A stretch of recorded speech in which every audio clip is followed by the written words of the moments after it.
அன்பு நெஞ்சங்களுக்கு அன்பான வணக்கங்கள். சித்த மருத்துவத்தில் நிறைய நோய்கள் சார்ந்த விழிப்புணர்வு சார்ந்த விஷயங்களை நம்ம இதில் சீரியஸாக பார்த்துட்டு வந்துட்டுருக்கோம்.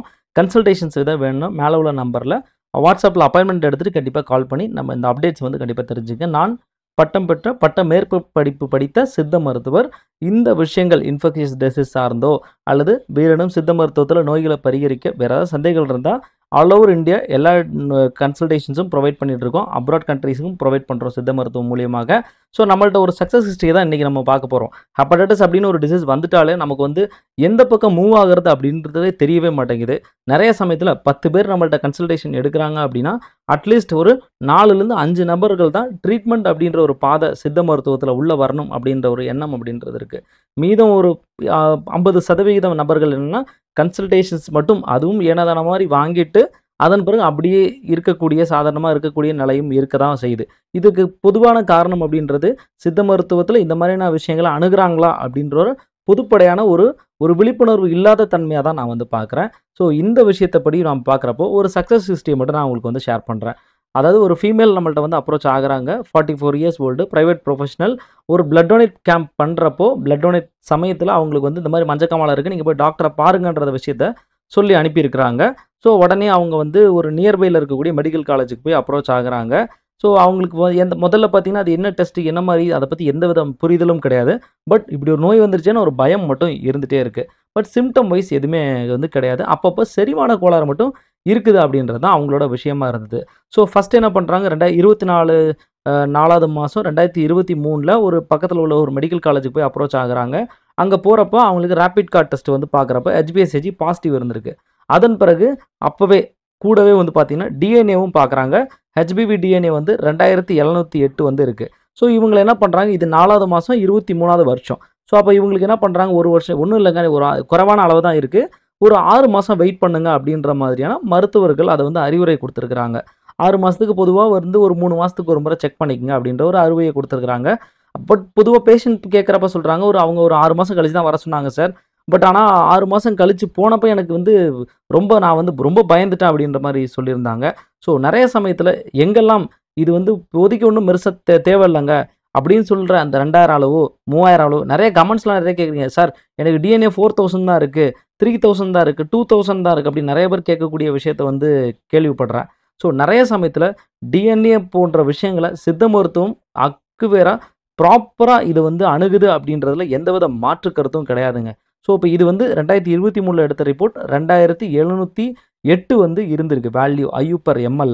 சரி, இதே வந்து 6 மாதம் கழிச்சு ஜான்வரி மந்த் 2024ஆம் ஆண்டு இந்த பேஷண்ட் வந்து போகிறாங்க டாக்டரை போய் அணுகிறப்போ 39,33,311 IU வேல்யூ அப்படின்றது வந்திருக்கு. இதில் குறிப்பாக இன்னொரு விஷயம் இங்கே பார்த்தீங்கன்னா, ஒரு IU/ml இஸ் ஈக்குவல் டு எல்லா ரிப்போர்ட்லேயுமே இது ப்ராப்பராக தருவாங்க. நிறைய கவர்மெண்ட் செக்டார்ஸில் இந்த மாதிரி விஷயத்தை ப்ரொவைட் பண்ணுறது கிடையாது. ஒரு IU/ml அப்படின்றது 4.53 HBV காப்பீஸ்ன்னு சொல்லுவோம். ஸோ அப்போது இன்ட்டு 4ல் மல்டிப்ளை பண்ண வேண்டியிருக்கும். அப்போது 39 lakhs இருக்குது அப்படின்றது நம்ம வந்து இப்போ கவுண்ட் பண்ணுறோம் அப்படின்னா அது 39 lakhs அப்படின்றது நீங்கள் கால்குலேட் பண்ணிங்கன்னா மல்டிப்ளை பண்ணால் நியர்லி இது வந்து கிட்டத்தட்ட 2.1 crore அப்படின்ற லெவலுக்கு இது மூவ் ஆகும். ஸோ இப்போ ஆவரேஜ் நம்ம 2 crore காப்பீஸ் இருக்குது. 1 mlல 2 கோடி அப்படின்ற அளவுக்கு அவங்களுக்கு வந்து வைரஸ் இருக்குது அப்படின்றத தெரிஞ்சுக்கிட்டோம். ஸோ அப்போ உடனே இந்த டைம் என்ன பண்ணாங்க, நம்மளோட கன்சல்டேஷன் ஆப்பர்ச்சுனிட்டி கிடச்சி அவங்க நம்மளோட கன்சல்டேஷன்ஸ் வந்து எடுத்துக்கிட்டாங்க. உடனே நான் என்ன பண்ணேன், ப்ராப்பராக ட்ரீட்மெண்ட் அப்படின்ற விஷயத்தை வந்து ஃபாலோ பண்ணுறேன். அப்படி ஃபாலோ பண்ணிகிட்டு இருக்கும்போது இவங்களோட ஹிஸ்ட்ரி பொறுத்தவரை ரெகுலராக ப்ராப்பராக கன்சிஸ்டண்ட்டாக சொல்கிற விஷயத்தை தெளிவாக ஃபாலோ பண்ணுறவங்க, நம்ம ஒரு விஷயம் கொடுக்குறோம் அப்படின்னா ப்ராப்பராக எடுத்துக்கிற ஒரு நம்பிக்கைக்கூடிய ஒரு நபர்கள் அவங்க.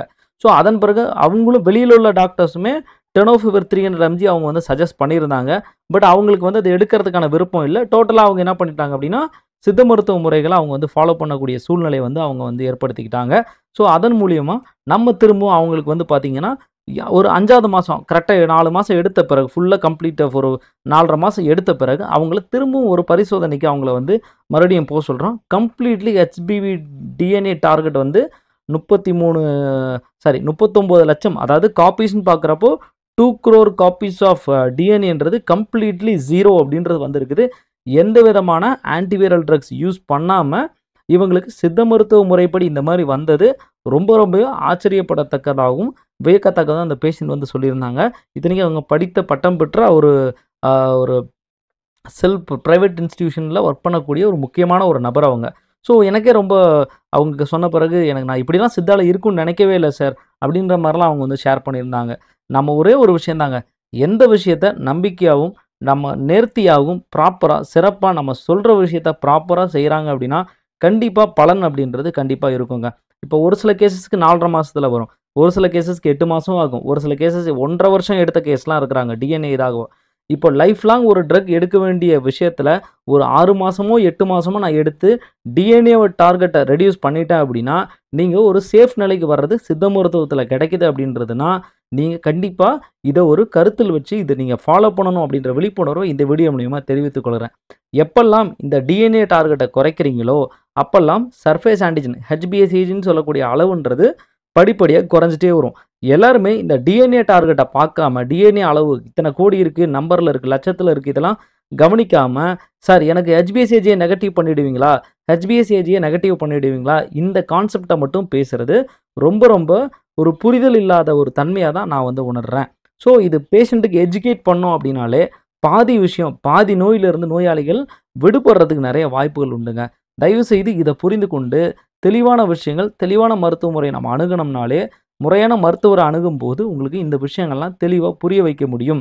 ஸோ இத ஏன் இவ்வளோ நாங்க கஷ்டப்பட்டு இதெல்லாம் சொல்லணும் அப்படின்னா, இத சொல்றதுக்கு நெறைய இடத்துல நெறைய சம்மந்தப்பட்ட ஆட்கள் நெறையா இல்ல. ப்ராப்பரா இல்ல. ஸோ அப்ப இத ஒரு தெளிவா மக்களுக்கு விழிப்புணர்வு சார்ந்த விஷயங்களா கொண்டு போய் சேர்க்கும்போது, HbA1c ஆன்டிஜன் அப்படின்றத நம்ம வந்து ஒரு புரோட்டீனா பார்த்து, அத பத்தி ஒரு பயப்படாம, அது நோய் நிலையில நமக்கு ஒரு பகுதி தான். பட் முக்கியமான பகுதி அப்படின்றது HBV DNA PCR டெஸ்ட் பார்த்து எப்படி இருக்கு, என்ன இருக்குன்னு தெரிஞ்சா மட்டுமே அடுத்த ஸ்டேஜ்க்கு போ முடியும்.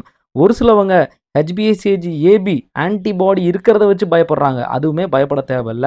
ஸோ பொதுவா இந்த மாரியான மருந்துகள்லாம் எப்படி வேலை பார்க்கலாம் உத்தேசமாக அப்படின்னா, ஒண்ணு வைரல் டிஎன்ஏ சிந்தசிஸ தடுக்கலாம். அல்லது ரெப்ளிகேஷன் வைரல் மல்டிப்ளை ஆகக்கூடிய விஷயத்த தடுக்கலாம்.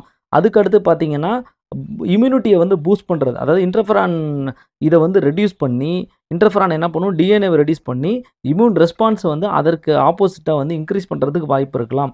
ஒருவேள டிஎன்ஏவோட HBV டிஎன்ஏவோட ஜீன வந்து அந்த டிரான்ஸ்கிரிப்ஷன்னு சொல்லுவோம். RNAலேருந்து டிஎன்ஏ மாறும் இல்லையா? இந்த இதுக்கு நடுவுல இருக்கக்கூடிய mRNAவ டெஸ்ட்ராய் பண்ணிட்டோம் அப்படின்னாலே, அடுத்த ஸ்டேஜ்க்கு மூவ் ஆகாது. ஸோ இப்ப இந்த மாரியான வேலைய செய்யக்கூடியதாகவும் இருக்கலாம் உத்தேசமாக. ஸோ எப்பல்லாம் ஒரு பேஷண்ட்டுக்கு HbEAg குறையுது, HbA1c அளவுல குறைஞ்சுகிட்டு இருக்கு, கூடவே டிஎன்ஏவும் குறைஞ்சுகிட்டே இருக்கு அப்படின்னா, அதுக்கு பேரு HbA1c கிளியரன்ஸ்ன்னு அர்த்தம். ஃபங்ஷனலா நீங்க ரெக்கவர் ஆயிட்டு இருக்கிறீங்க. ஸோ அப்ப இந்த ஃபங்ஷனல் ரெக்கவரி அப்படின்றது ஒரு ஸ்டேஜ வந்துட்டோம் அப்படின்னாலே, அதுக்கு மேல டிஎன்ஏவ ஏத்தாம வச்சிருந்தாலே, நோய் நிலையில அடுத்த கட்டத்துக்கு நம்ம போமாட்டோம்.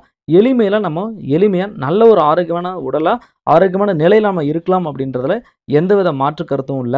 எப்பவுமே நான் பேஷண்ட்டுக்கு ஒரு எஜுகேஷன் வீடியோவா நான் வந்து எப்பவுமே சொல்றது உண்டு. அவுட்டர் சர்ஃபேஸ்ல இருக்கக்கூடிய டிஎன்ஏ சர்ஃபேஸ சாரி அவுட்டர் சர்ஃபேஸ்ல இருக்கக்கூடிய சர்ஃபேஸ் ஆன்டிஜன நெனச்சு என்னைக்குமே பயப்படாதீங்க. நீங்க பயமும், பதட்டமும் ஆக வேண்டியது இந்த டிஎன்ஏவ நெனச்சு தான். இதுதான் மல்டிப்ளை ஆகும். இதுதான் இனப்பெருக்கம் அடைக்கும். இதுதான் ஒண்ணோடு ஒண்ணொண்டு உடைஞ்சு வெளிய வந்து இதாகும். ஸோ அதனால தயவு செய்து அத நெனச்சு பயப்படாதீங்க. இந்த டிஎன்ஏ தான் ஒண்ணோட ஒண்ணு வெளிய வந்து அட்டாச் ஆயி, இப்போ இங்க பார்த்தீங்கன்னா, ஒரு டிஎன்ஏ இருக்கு. இந்த ஒரு டிஎன்ஏ தான் இங்க வெளிய வரும்போது மல்டிபிள் டிஎன்ஏஸா வெளிய வரும். ஸோ அப்ப இந்த ப்ராசஸ தடுக்கிறதுக்காக தான் இவ்வளோ விஷயங்கள் நம்ம செய்ய வேண்டியிருக்கு. இப்ப இங்க பாருங்க, ஒரு டிஎன்ஏ வெளிய வந்து அடுத்தடுத்த இதில மல்டிப்ளை ஆகி நம்பர் ஆஃப் நியூ வைரல்ஸ் வந்து இந்த மாரி ஃபார்ம் ஆயிட்டே இருக்கும். இந்த நியூ வைரல்ஸ் ஃபார்ம் ஆகும்போது, இந்த வெளிய இப்ப இந்த ப்ளூ கலர்ல தெரியுது இல்லையா? அதுதான் சர்ஃபேஸ் ஆன்டிஜன். இந்த சர்ஃபேஸ் ஆன்டிஜன் எப்போ டிஎன்ஏ உடையுதோ, அப்போ அது உதிரி போகாம வெளிய சுத்திக்கிட்டே இருக்கும். பிளட்ல சுத்திக்கிட்டே இருக்கும். ஸோ இத வச்சு தான் நம்ம வைரல் பார்ட்டிகல்ஸ் எவ்வளோ இருக்கு? சர்ஃபேஸ் ஆன்டிஜன் எவ்வளோ இருக்கு? டிஎன்ஏ எவ்வளோ இருக்கு? HbEAg எவ்வளோ இருக்கு? அப்படின்றதெல்லாம் செக் பண்றது. இப்ப HbEAgனா என்ன சார்ன்னு கேட்டா, அது என்வலப் புரோட்டீன்ஸ்ன்னு சொல்லுவோம். இப்ப இந்த உருண்டையா இருக்கிறது சர்ஃபேஸ் புரோட்டீன்ஸ். அதுக்கு உள்ள இருக்கக்கூடியது பார்த்தீங்கன்னா, உங்களுக்கு வந்து EAgன்னு சொல்லுவோம். EAg பார்த்தீங்கன்னா, உங்களுக்கு அதுக்கு அடுத்த லேயரா இருக்கும். அதன் பிறகு பார்த்தீங்கன்னா, CAG HbCAgன்னு சொல்றது அதுக்கு உள்ள லேயரா இருக்கும்.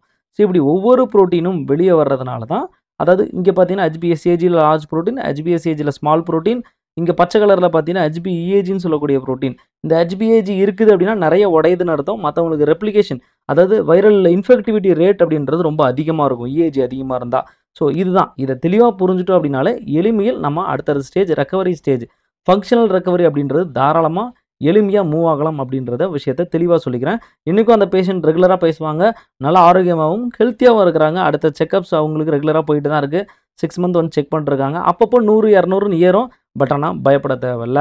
இத்தனை கோடியிலேருந்து இத்தனை விஷயம் வந்திருக்கும். இதுவே அவங்களுக்கு ஒரு ஆரோக்கியமான ஒரு ஹெல்த்தியான ஒரு லைஃப்பை உருவாக்கி கொடுக்குறோம். சித்த மருத்துவம் பண்ணியிருக்கு அப்படின்றது சித்தர்களுக்கும் நம்மளுடைய மருத்துவத்தை வழிநடத்தக்கூடிய நண்பர்களுக்கும், அதுவும் நம்மளுடைய ஆசிரியர்களுக்கும், ஏன்னா எங்களுக்கு டீச் பண்ணி கொடுத்த விஷயங்கள் எல்லாமே அவங்களோட நாலேஜ் இல்லாமல் எதுவும் கிடையாதுல்ல. So medical is everyday we are learning அப்படின்ற சமயத்தில் எல்லாருக்கும் இது ஒரு அர்ப்பணிப்பாக இதை சமர்ப்பிச்சுக்கிட்டு சித்தர்களுடைய பாதத்தை வணங்கி இந்த வீடியோ முடிக்கிறேன். நன்றி, வணக்கம்.